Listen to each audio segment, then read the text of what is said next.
వ్యవసాయంలో పెరిగిపోయిన పెట్టుబడి ఖర్చులు, గిట్టుబాటు కాని ధరలు తదితర కారణాలతో సేద్యం భారంగా మారింది.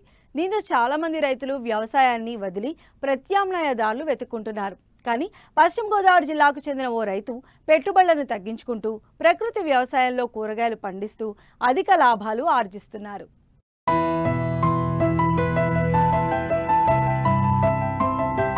వ్యవసాయంలో ఎంత దిగుబడి సాధించాం అనేదానికంటే పెట్టిన పెట్టుబడికి ఎంత లాభం పొందాం అనేది రైతుకు ప్రామాణికంగా ఉండాలి.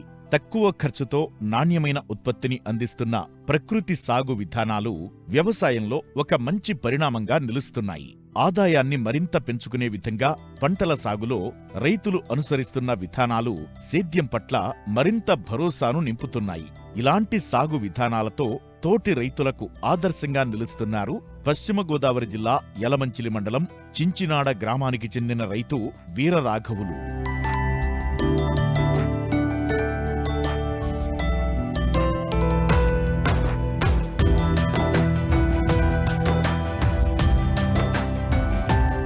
రైతు వీరరాఘవులు తనకున్న వ్యవసాయ భూమిలో ఏటా ఎకరం విస్తీర్ణంలో బెండను సాగు చేస్తుంటారు. అయితే ఈసారి పెరిగిన పెట్టుబడులను తగ్గించుకునేందుకు ప్రకృతి వ్యవసాయ విధానం పాటిస్తున్నారు. ఎలాంటి ఎరువులు, పురుగు మందులను వాడటం లేదు. పశువుల ఎరువుతో పాటు స్థానికంగా దొరికే ఆకులతో కషాయాలను తయారు చేసి పంటలకు పిచికారీ చేస్తూ నాణ్యమైన దిగుబడులను పొందుతున్నారు.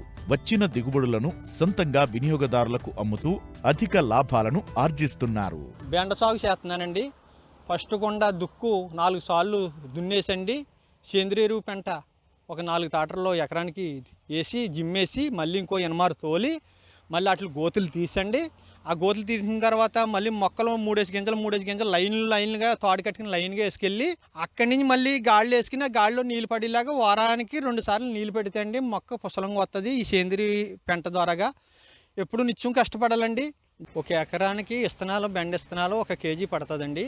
ఆ మొక్క 15 రోజులకి కొంచెం 4 ఆకులు వస్తాయండి. 2 ఆకులు అన్నది 4 ఆకులు వస్తాయి. మళ్ళీ ఇంకో వారం పోయేటప్పటికి 8 ఆకులు వస్తాయి. అక్కడి నుంచి 7 ఆకులు బెండ అంటారండి. 7 ఆకులు కానించి బెండ పోతా పిండి మీద వస్తూ ఉంటుందండి. దానికి అక్కడి నుంచి మనం నీళ్ళు కూడా పెంచుకోవచ్చండి. నీళ్ళు పెంచుకోవచ్చు. ఈ కక్కురి సహకరిస్తే మాత్రం పురుగు మందులు ఏం కొట్టక్కర్లేదు. నీళ్ళు పెట్టి విధానం అది మెరక ఉండొచ్చు, పొలం ఉండొచ్చు. ఒక రైతును పెట్టి పొలం ఉంటుంది. ఆ పొలానికి మెరక పొలం ఉంటే గాళ్ళంబట వదిలికిని ఆ మొక్కకిని ఈ మొక్కకి ఎక్కిలా చూసుకోవాలి. అదే కొంచెం పల్లంగా ఉందనుకోండి వ్యవసాయం, మన డొక్కులు ఇచ్చుకుని రోజుకి ఎన్ని నీళ్ళు వేయాలి అన్ని నీళ్ళు రోజు ఒక 2 మనుషులను పోసుకుని మనం నీళ్లు పోసుకోవచ్చండి. ఆ డొక్కుతో పోసుకోవాలి. అంటే చిన్న మొక్కలు కదండి, కొంచెం డొక్కుతో పోసుకుంటే 1 లీటర్ నీళ్ళు, 1/2 లీటర్ నీళ్ళు, 1/2 లీటర్ నీళ్ళు అని ఉంటుంది. మొక్క ఎదిగి కొలదు. అక్కడి నుంచి కొంచెం ఎదిగిన తర్వాత మాత్రం మీ ఇష్టం ఎన్ని నీళ్ళు తాగుతుంది అన్ని నీళ్ళు వారానికి 1 మాట పెట్టుకోవచ్చు, వారానికి 2 సార్లు పెట్టుకోవచ్చు. ఈ ఎండలు ఎక్కువగా ఉన్నాయి కాబట్టి వారానికి 2 సార్లు పెట్టుకోవచ్చు అండి. సాగు చేసే విధానం దీనికి మందులు కాదు, సేంద్రియ ఎరువు అంటారు దీన్ని. ఒక పచ్చిమిరకాయ నీళ్ళు, ఉల్లిపాయ నీళ్ళు, ఎల్లుల్లిపాయ నీళ్ళు ఇవన్నీ ఒక డ్రబ్బలో వేసిన తర్వాత ఆ డ్రమ్ములో ఒక 3 రోజులు నానబెట్టండి. ఇవన్నీ కలాగలిపి ఇది 20 లీటర్లో కలిపి కొడితండి. ఎక్కడ పచ్చ పురుగు ఉన్నా పచ్చదోమ ఉన్నా ఏమీ దరికి రాదండి. రైతుకి మాత్రం ఆదాయం బాగా వస్తుందండి. ఆర్గానిక్ పంట అండి ఇది. నాది ఎకరం కూడా ఆర్గానిక్ పంట అండి. 7 రోజులకు ఒక మాట పిక్చర్ చేసుకోవచ్చండి. ఇది 7 క్యాన్లు పట్టవచ్చు, 6 క్యాన్లు పట్టుకోవచ్చు. ఆకు పిండి మొత్తం అంతా తడిసిపోయేలాగా జాయిగా పరిగెట్టుకెళ్ళిపోకుండా కొట్టుకోవాలి. ఖర్చు తక్కువ, ఆదాయం ఎక్కువ వస్తుందండి. ఈ విధంగా అయితే బెండ సాగు 40 రోజులకి చేతికి వస్తుందండి. వచ్చిన తర్వాత ఒక రోజుకి 3 మనుషులు అలాగే మళ్ళీ 40 రోజులు ఈ పోతా ఉంటుంది. మనకు ఈ 3 కూడా కోస్తానే ఉండాలండి. చేతికి వచ్చిన పంట అంతా కూడా నేను దళారీలకి ఇవ్వను, డైరెక్టర్గా నేనే అమ్ముకుంటాను. ఇది ఆర్గానిక్ పంట కదండి, 10 మందికి బాగోవాలని నేను ఎత్తాను. ఆ కొన్న వాళ్ళు కూడా మళ్ళీ వచ్చి మా గ్రామంలో ప్రజలందరూ కూడా నాకు షాపు దగ్గరికి వస్తారు. ఈ పట్టు కూడా వంకాయ పెట్టినా, బెండకాయ పెట్టినా, ఆనపాలు పెట్టినా ఏ పంట అయినా సరే ఆర్గానిక్తో పండించి నేనే సొంతంగా అమ్ముకుంటున్నాను. బెండ తోట ఆదాయం ఈ 90 రోజుల్లో 1,20,000 ఖర్చు అవుతుంది.